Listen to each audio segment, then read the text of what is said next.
불안의 시대, 견고한 미래를 원한다면 우리는 어수선한 시대를 살고 있다. 지난 몇 년간 미국 전역의 뉴스 헤드라인과 기업 회의실, 가정에는 끊임없이 충격과 두려움의 분위기가 감돌았다.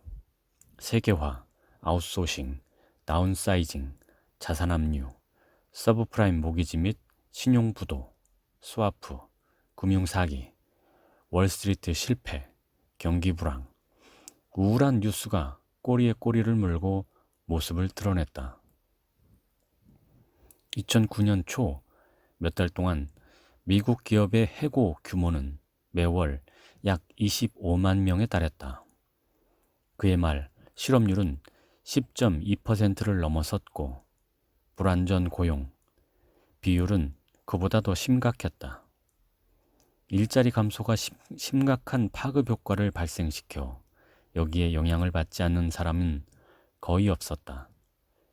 기업 중역과 중간 관리자로부터 일반 사무직과 블루칼라 노동자, 금융업 종사자, 소매점 판매원에 이르기까지 모든 이들이 위태로워졌다. 심지어 일자리 걱정 없는 분야로 여기지던 의료업계마저 상당한 노동력 삭감이 단행되었다.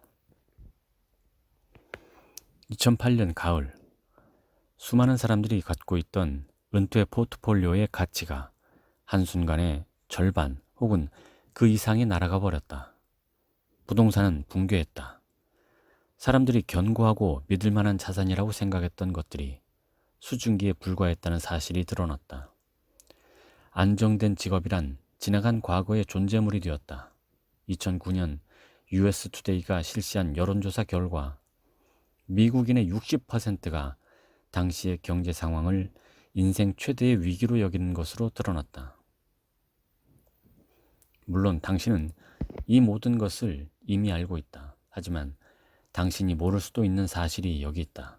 그 모든 것이 사실은 새로운 뉴스가 아니라는 것이다. 중대한 경제 위기로 인해 사람들이 자신의 생계가 위험에 처했음을 깨닫기 시작한 것은 분명하다. 그러나 당신의 수입은 하루아침에 위험해진 것이 아니다. 그것은 항상 위협을 받고 있었다. 대부분의 미국인들이 오랫동안 지불 능력과 파산 사이에 아슬아슬한 경계선에 살아왔다. 지불 능력과 파산 사이에 아슬아슬한 경계선. 매월 생활비를 충당하기 위해 다음 한두 달의 월급에 의존하며 안전장치가 될 만한 현금 저축은 아주 적게 하거나 또는 전혀 하지 않은 채 말이다. 그와 같은 봉급은 당신의 시간과 맞바꾼 돈이며 경제가 불황에 접어들면 가장 미덥지 못한 수입원이 된다. 왜일까?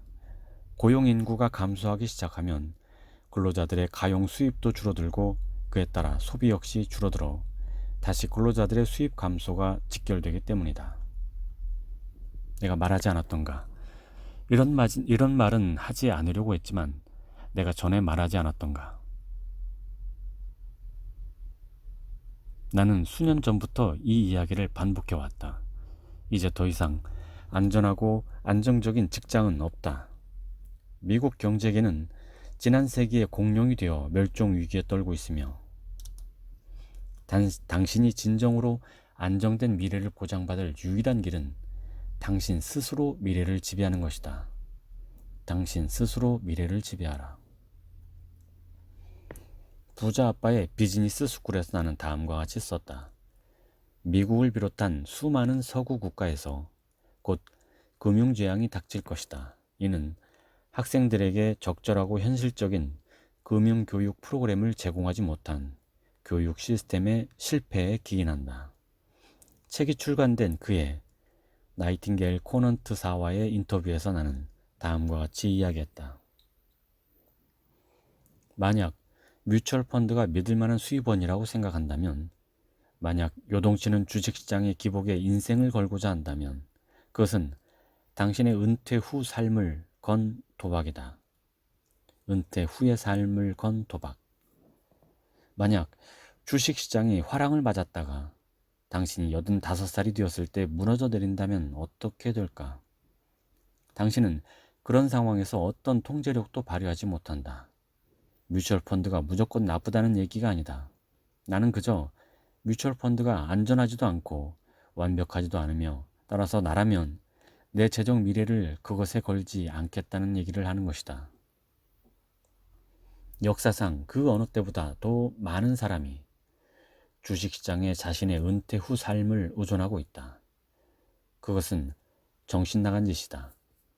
사회보장제도가 당신을 영원히 지켜줄 것이라고 생각하는가? 차라리 부활절 토끼를 믿는 편이 낫다. 또 2005년 한 인터뷰에서 나는 이렇게 말했다. 명목자산이 가진 최고의 강점은 유동성인데 이는 동시에 최악의 약점이기도 하다. 또다시 시장 붕괴가 발생하여 우리를 나락으로 떨어뜨릴 것이라는 사실을 우리 모두가 잘 알고 있다. 알면서 왜 같은 실수를 하려고 하는 것인가? 그래서 무슨 일이 벌어졌던가? 또다시 시장 붕괴가 발생했고 많은 사람이 나락으로 떨어졌다. 왜일까? 습관과 사고방식을 바꾸지 못했기 때문이다. 1971년 미국 경제는 근본위제를 폐기했다. 이는 의회의 승인 없이 이루어진 사건이었으나 어쨌든 중요한 점은 근본위제가 폐기되었다는 사실 자체다. 이것이 중요한 이유는 무엇일까? 그 후 우리는 달러를 원하는 만큼 마음대로 찍어낼 수 있게 되었다. 그리고 그 돈은 직접 손으로 만질 수 있는 진짜 가치와 더 이상 연계되지 않았다. 이는 역사상 최대의 경기 호황을 불러왔다. 이어지는 35년간 미국의 중산층이 폭발적으로 증가했다. 달러 가치가 떨어지고 부동산 및 여타 자산들의 장부상 가치가 과도하게 부풀어 오르면서 평범한 사람들이 백만장자가 되었다. 순식간에 누구에게든 언제든 어디서든 신용거래가 허용되면서 우후죽순처럼 신용카드가 발급되기 시작했다. 미국인들은 신용카드 대금을 지불하느라 주택융자와 재융자를 거듭 활용하며 자신의 집을 마치 현금 지급기처럼 사용하기 시작했다. 어쨌거나 부동산의 가치는 언제나 오르기만 하니까 말이다. 내 말이 맞는가? 아니, 틀렸다. 2007년까지 우리는 이 금융 열기구가 수용할 수 있는 최대치까지 뜨거운 공기를 주입했다. 그 후 환상은 땅바닥으로 곤두박질쳐 깨지고 말았다. 몰락한 것은 리먼 브러더스와 베어스턴스뿐만이 아니었다. 수많은 사람들이 퇴직연금과 여타의 연금 그리고 일자리를 잃었다. 제너럴 모터스가 미국 최강의 기업으로 추앙받던 1950년대의 언론은 GM 회장의 발언을 취하여 이후 수십 년간 유행한 슬로건을 만들어냈다. GM이 가는 대로 미국도 따라간다. 글쎄, 이는 반드시 좋은 얘기는 아닌 것 같다. 2009년 GM은 파산 보호를 신청했으니 말이다. 또 같은 해 여름, 캘리포니아주는 현금을 사용하는 대신 차용증을 발행하여 재정난 타계를 모색했다. 현재 집을 소유한 미국인의 비율이 감소하고 있다. 주택 압류율은 전대미문의 높은 수준이며 중산층 가정의 숫자는 줄어들고 있다. 저축 계좌가 축소되고 가계부채는 날로 쌓여간다. 빈곤선 이하의 인구가 급격히 증가하고 있으며 65세 이상 노동인구도 늘어나고 있다. 파산을 선언하는 사람들의 숫자가 나날이 급증하고 있다. 그리고 수많은 미국인이 은퇴를 하기엔 턱없이 부족한 재정 상태를 유지하고 있다.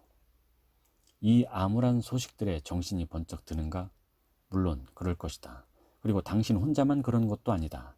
마침내 대중이 안일한 태도에서 벗어나기 시작했다. 다행히 아닐 수 없다. 당신은 환상에서 깨어나 눈앞의 현실을, 결코 아름답지 않은 현실을 확인했다. 이제 우리는 더욱 심도 있는 관찰을 통해 현재 상황에 담긴 진정한 의미를 이해해야 한다. 더불어 당신이 모색해야 할 방향도 말이다.